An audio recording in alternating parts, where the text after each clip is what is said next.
उधार की दुल्हन कहानी का यह आखिरी भाग है। इसी तरह की अच्छी अच्छी कहानियों के लिए आप हमारे चैनल को लाइक और सब्सक्राइब कीजिए। आगे की कहानी के लिए जैसे कि आपको पता है, चेतराम घर से निकलता है और इंदर सामने खड़ा होता है। वहीं चेतराम को गुस्सा आ जाता है। वह कहता है, खबरदार, जो ऐसी बात की चीर कर दो कर दूंगा। कलमी मेरी जिंदगी है, कोई अलग नहीं कर सकता उसे मुझसे। वहीं इंदर उससे कहता है, चेतराम, औकात में रहना, तुम्हारे जैसे 4 पति खड़े हो जाएंगे कलमी के। घर के बाहर कलमी के पति और उसका पिता, पूरी बेड़ियों की बिरादरी हंगामा कर देगी, जेल हो जाएगी तुम्हें। भरोसा तोड़ा तो याद रखना, बीवी के चक्कर में बेटे को भी खो दोगे। अम्मा जीते जी मर जाएगी। बेचारा चेतराम दुखी होकर उल्टे पैर घर लौटता है। बक्सा खोलता है, रुपए गिनता है। रुपए सिर्फ 2450 रुपए थे और इंदर को 30,000 रुपए चाहिए थे। हे प्रभु, कहाँ से लाऊं 30,000 रुपए। आवाज़ सुनकर कलमी और अम्मा वहां पहुंचते हैं। अम्मा पूछती हैं, क्या हुआ चेतराम। चेतराम ने कलमी की ओर देखा। कलमी की भीगी आंखों को देखा। दोनों एक दूसरे को उभरे हुए दर्द को महसूस कर रहे थे। उसी रात दुखी होकर रात में चेतराम सो ही रहा था, तभी उसे सपने में, कलमी कलमी, तुम्हें मेरी कलमी को कहीं नहीं ले जा सकते। चेतराम ने सपना देखा था कि कोई कलमी को खींचकर उससे दूर ले जा रहा है। हड़बड़ाकर कलमी वहां आई। चेतराम अभी भी सपने में उसी का नाम ले रहा था। कलमी कहती है, क्या हुआ है आपको, उठो उठो। तभी वहां अम्मा दौड़ी दौड़ी आती हैं। बच्चा भी अचानक हंगामे से भयभीत होकर घिघियाने लगता है। क्या हुआ बहू, ये चीख क्यों रहा है। चेतराम रोए जा रहा था। अम्मा अनजान थी, कुछ न समझ थी उसे। कलमी हमेशा की तरह खामोश थी, बेचैन और चिंतित थी। आखिर के 3 दिन चेतराम जैसे पागल हो गया था।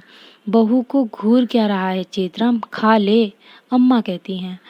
देखते देखते आखिर दिन पहुंच गया। आज कलमी की घर में आखिरी शाम थी। आज तो थोड़ा खा लीजिए, आपने 3 दिन से कुछ नहीं खाया। वहीं चेतराम का कुछ खाने का मन नहीं था। चेतराम ने तो खाना नहीं खाया, पर कलमी उन दिनों को पूरी तरीके से जी लेना चाहती थी। कलमी कहती है, अम्मा आइए, आपके पैर दबा देती हूँ। और छोटू कहाँ गया, इधर आ, अम्मा मेरे साथ खेल लेना। पूरा दिन उसके साथ बिताने के बाद अम्मा के पास लिटाकर आधी रात को कलमी चेतराम के पास पहुंची। चेतराम और कलमी साथ बैठे थे और 6 साल में पहली बार कलमी फूट फूट कर रो पड़ी। वह बोली, मुझे बचा लीजिए, मैं तुम्हें छोड़कर जाना नहीं चाहती। बेटा और अम्मा से अलग मत होने दो मुझे। दोनों फूट फूट कर रोए। पूरी रात रोते रोते बीत गई। सुबह हुई, रोशनी बिखर गई।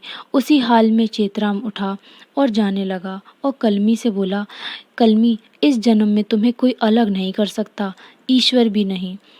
उसके बाद सुबह के 6 ही बजे थे कि चेतराम कहीं जाने को तैयार हुआ। कलमी बोली, आप अभी। चेतराम कहता है, मुझे जाने दो।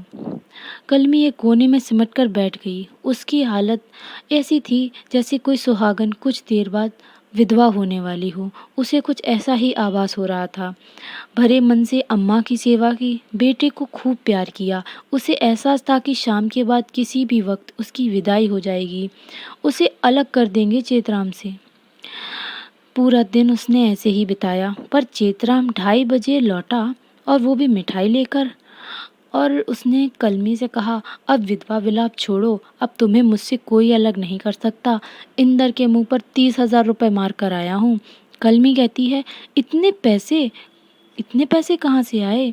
छेतराम बताता है, खुद को 2 साल के लिए गिरवी रख दिया मैंने, चौधरी के यहाँ 2 साल मजदूरी करूँगा। 16,000 साल के 2 साल के लिए रखा है, 32,000 मिले, 2 बच गए। कलमी कहती है, यह तुमने क्या किया, अब घर कैसे चलेगा। चेतराम कहता, पता नहीं, तुम्हारे बगैर मैं जिंदा ना रह पाता। खुद को गिरवी रखना, यह तो बहुत ही कम कीमत है। कलमी, लेकिन रोजी रोटी का इंतजाम कैसे होगा।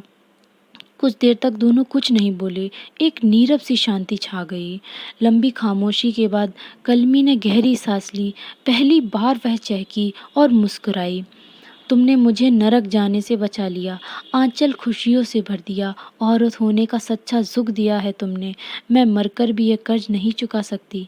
मेरी उधार की खुशियों के लिए तुमने खुद को गिरवी रख दिया। अब तुम्हें मुक्ति दिलाने का हक मुझे दे दो। खलमी ने कुछ निश्चय कर लिया था। रोजी रोटी की जिम्मेदारी अब खलमी ने उठा ली थी। इसी तरीके से अब अम्मा, बच्चा, चेतराम और कलमी सभी लोग साथ साथ खुशी खुशी रहने लगे। तो बताइए आप लोगों को हमारी यह कहानी कैसी लगी? अगर पसंद आई है तो लाइक कीजिए, शेयर कीजिए और हमारे चैनल को सब्सक्राइब कीजिए और जुड़े रहिए नई कहानी